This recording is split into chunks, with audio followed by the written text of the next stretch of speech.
Higit na dakila si Jesus kaysa kay Juan. Ito ho yung titulo ho ng ating pag-aaralan ho ngayon, na higit na dakila si Jesus kaysa kay Juan. Pagkatapos nito, si Jesus at ang kanyang mga alagad ay nagpunta sa lupain ng Judea. Nanatili siya roon ng kaunting panahon kasama nila at nagbabautismo. Si Juan ay nagbabautismo rin naman sa Inon, malapit sa Salim, sapagkat maraming tubig doon. Pumupunta sa kanya mga tao at nagpapabautismo. Hindi pa nakabilanggo noon si Juan. Minsan nakatalo ng mga alagad ni Juan ang isang Hudyo tungkol sa tanging paraan ng paglilinis. Kaya pumunta sila kay Juan at sinabi sa kanya, "Rabay, yaon pong lalaking kasama ninyo sa ibayo ng Hordan na inyong pinatututuhanan ay nagbabautismo rin at nagpupunta sa kanya ang lahat." Sumagot si Juan, "Walang tatanggapin ng tao malibang ipagkaloob sa kanya ng Diyos. Kayo na rin ang makapagpapatunay na sinabi kong hindi ako ang Kristo. Sugo lamang akong mauuna sa kanya.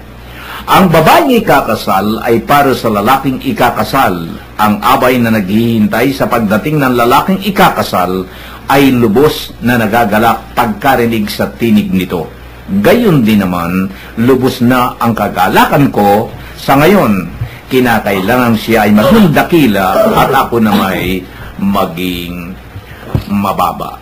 Ito po ang nilalaman ng higit na dakila si Jesus kaysa kay Juan. Dito ho'y nakikita ho natin na nung panahon nung yun na nangangaral o nagbabautismo si Juan, ay kalinsabay ho'y nagbabautismo rin ho ang ating Panginoong Jesus. Pero dito ho sa dalawang bautismo na ito, alin ho kaya ang pinakamabuti ho dito? Titingnan ho natin ang mga aral ho dito na nakapaloob. Kuya Joe, ano po nakita ninyo rito? Mga kapatnubay, ayon po sa banal na aklat, higit na dakila si Jesus kaysa kay Juan. Nang pumunta po sa lupain ng Judea ang Panginoong Jesus, kasama ang mga alagad, nagbautismo rin at nagpupunta sa kanyang lahat.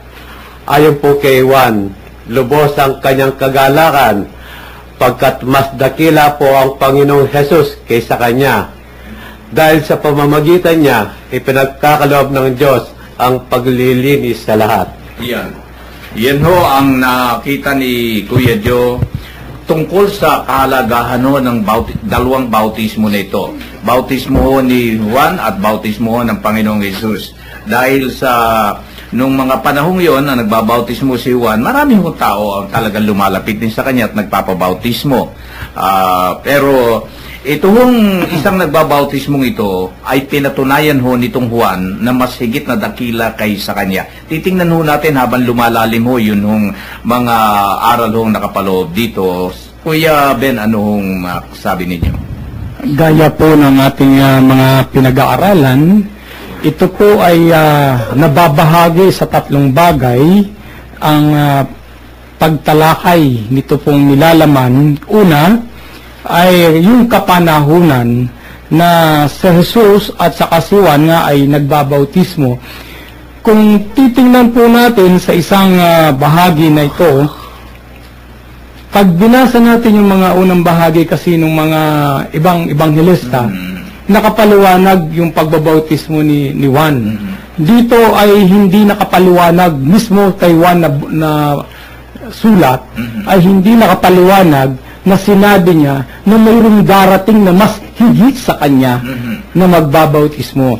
Kaya kung titingnan po natin, masasabi na kaagad, dito pa lamang sa mga bahagi ng mga naunang nagsulat, ipinakikita na kaagad na higit si Jesus na magbabautismo kaysa kay Juan, sapagkat si Juan ay nagbabautismo sa tubig, pero si Jesus ay magbabautismo sa Espiritu at sa katotohanan. Yun ang isa sa unang bahagi. Sa pangalawang bahagi, yung pong pagtatalo naman nitong mga alagad ni Jesus at ni Juan at ng mga tao, kasi nandito yung Hudyo pinagtatalunan nila yung paraan ng paglilinis. Pinaghahambing nila, kasi yung paglilinis dito po, hindi yung sinasabi natin kung paano naliligo, kasi baka ma-misinterpret ng mga tao. Nung panahon ba, ang itinatanong ba rito, yung paliligo, o ano yon. Ito po yung paglilinis ng espiritu ng tao Yung paglilinis ng katauhan na ibinigay ng Diyos sa ating pagkatao. So, ang ibig sabihin nito, spirituality paglilinis. Ang kanilang pinagtatalunan. At sa paglilinis na ito, makikita kagad natin, it is between the baptism of Jesus at saka yung baptism na ginagawa ni Juan ang panagtatalunan dito. Pero hindi mahalaga rito yung paano at kung ano yung ginagawa sa paglilinis.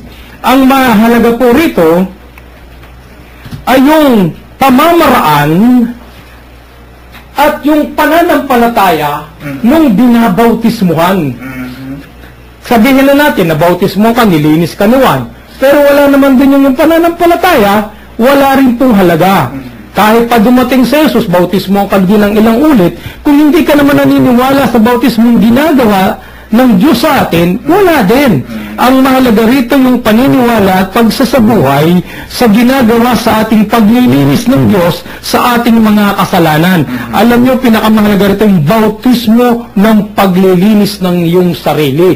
Yung bagong buhay mo, yung bagong ikaw sa pagiging mong Kristiyano. Sa ikatlong bahagi, ito yung pagpapakita ng isang tao ng kababaan ng kanyang sarili. Pagkilala niya sa tunay na Diyos at pagkilala niya sa higit na nakatataas sa kanya. Kasi ito, karaniwan narinig ko nga po sa isa sa mga ngaral sa radyo, ay sabi niya, minsan yung mga natututong magbasa ng Biblia at natututong magpaliwanag ay para bang mas matataas pa doon sa may autoridad na magpaliwanag. At para bang mas magaling na sila doon sa talagang tao na may autoridad na gumawa ng mga bagay na ito. Pero dito makikita na po natin, si Juan. Si Juan na isang pili, hinirang at itinakda ng Diyos na maglingkod at mangaral ng salita ng Diyos, nagpapababa pa Ipinakikilala sa Jesus, higit sa Jesus. Pero alam niyo po dito sa salitang ang babae kakasal ay para sa lalaking kakasal, ito yung pagpapaliwanag at pagpapalalim na nakatakda, higit na nakatakda yung darating, na higit na nakatakda sa Jesus sapagkat siya yung lalaking ikakasal. At ikinagagalak ng mga abay pag dumarating yung ikakasal. At tayong mga mananampalataya, ito yung mga abay na galak. Aba, nandito sa Jesus, sa buhay natin. Kaya kapag tinatanggap natin sa buhay natin sa Jesus, at ito'y isinasabuhay natin ang kanyang mga aral, tayo ang mga abay na nagagalak sa tuwing si Jesus ay ating isinasabuhay. Amen. At yung mga ngaral, ipinapaalala ko po, hindi kayo mas mataas, hindi kayo mas magaling doon sa mga binigyan ng autoridad ng simbahan. Amen. Yan po ang paliwanag ko ni Kuya Ben naman. Kuya Bert, kayo'y nakarating sa Jerusalem at nasaksihan ninyo yung ilog ng Jordan na pinagbautismuhan ng ating Panginoon. Ito malimit kong mapakinggan sa inyo tungkol dito sa bautismo. Iba yung bautismo ni Juan, iba naman yung bautismo ni Jesus. Na itinuro. Pwede mo bang bigyan ninyo kami ng kaliwagan dito sapagkat yung kay Juan at saka yung kay Jesus meron ng pagkakaiba. Paano ho ba ito? Bago yun, Kuya Min, tatalakayin natin itong tungkol doon sa pagtatalo nila. Yung kasing paglilinis na itinuro ng Diyos sa pamamagitan sa mga Hudyo na ibinigay ni Moises ay yung sila'y nag-aalay sa templo. Bilang pagsisisi sa kanilang mga kasalanan. Kaya nga taon-taon ginaganap nila yon doon sa templo. Ngayon, itong paglilinis na ginagawa ni Juan Bautista na tinanggap niya sa Panginoong Diyos dahil siya ay sugo ng Diyos, siya ang may karapatan naman na magbinyag sa tubig. Pero itong kaniyang paglilinis na ito ay repentance, baptism of repentance o pagbabalik loob. Okay? Ito rin ginagawa ng Panginoong Hesus, yun din parehas nung ginagawa ni Juan. Bilang yung mga